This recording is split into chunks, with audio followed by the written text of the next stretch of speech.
All right, let's just get right into it. We need to talk about a hard truth that, honestly, most artists just aren't ready to hear.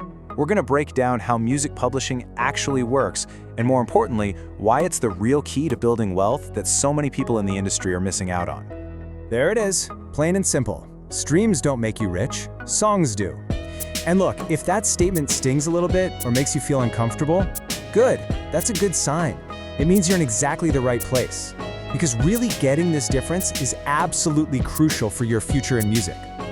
You know, right now the music landscape is kind of like a giant treadmill. You've got millions of talented artists just running. They're chasing streams, they're chasing viral moments, they're chasing those big playlist placements, they're chasing attention. But here's the trap, they're not chasing ownership.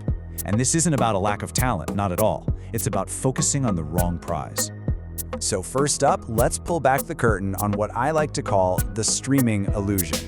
This is all about why going viral, getting all those plays almost never translates directly into real, actual wealth. This is the number, right? This is the big goal, 1 million streams. It's that benchmark for success that it feels like everyone is running to. And yeah, it sounds amazing, it gets you a ton of attention, but what does it actually get you in your bank account? Well, here's the reality check. On average, 1 million streams will probably net you around $4,000. I mean, that's maybe enough for a nice new laptop. It's definitely not life-changing money. And believe it or not, the story doesn't even end there. It actually gets a little worse. See that $4,000? That's the total pie. And now it has to get sliced up. The label's gonna take their cut, the distributor takes their cut, and hey, if you're in a band, you have to split whatever's left with your bandmates. All of a sudden, that huge 1 million streams number leaves the person who made the music with just a tiny fraction of the total. This slide lays it all out perfectly. Everything on the left, the plaques, the playlists, those viral moments, that stuff is awesome for promotion. It builds your brand for sure. But the things on the right, the bank statements, the lasting income, the ownership, that is wealth. Streaming is a fantastic marketing tool, but it is not a wealth-building strategy. Okay, so if streams aren't the real asset, then what is? This right here is the most important concept we're going to talk about. The song itself is the asset. And you have to understand that in every single piece of music, there are actually 2 different products being sold. So on one side, you've got the recording. We call that the master. That's the specific audio file of your performance, right? The MP3 or the WAV file. That part gets paid mostly by streams. But then on the other side, you have the song itself, the composition. These are the lyrics, the melody, the chords. This asset gets paid every single time it gets used, anywhere. So let's just boil it down to its simplest form. Recordings get paid by streams, songs get paid by usage. This is the fundamental difference, the one that separates a little bit of temporary hype from real, long-term financial stability. One is about listening, the other is about application. And when we talk about usage, what we are really talking about is music publishing. And here's the thing, publishing isn't just one income stream. It is a massive network of opportunities that most artists, honestly, completely overlook.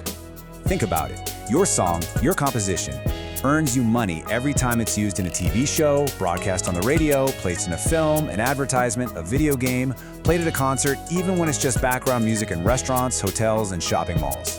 Yeah, that's right. Even elevator music is paying somebody. Every single one of these public uses triggers a royalty payment to the owner of the song.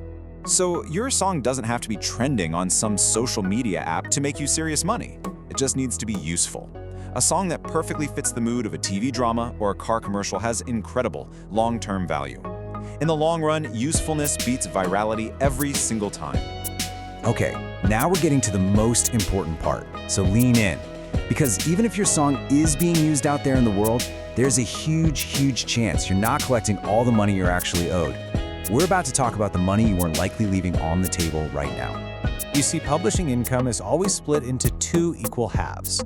You've got the writer's share and the publisher's share, 50-50. Now, your performing rights organization, like ASCAP or BMI, they're great at collecting your writer's share. But that other 50%, the publisher's share, well, if you don't have a publisher or a publishing administrator working for you, that money might just be sitting out there completely unclaimed. So I have to ask you, point blank, are you leaving half of your earnings on the table? This isn't money that's been lost or stolen. It's literally just waiting there to be claimed. But if you don't go after it, trust me, it is never, ever going to find its way to you.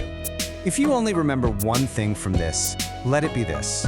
Here's the simplest way to think about it. Streaming is like rent. It's a temporary income that can spike when you're popular, but it fades as soon as attention moves on. Publishing is real estate. It's an asset that you own, an asset that can generate income for you, for your family, for your kids, for decades to come, often while you sleep. So, as we wrap this up, I want to leave you with one final thought. Take a really hard, honest look at your career and your strategy, and ask yourself this question.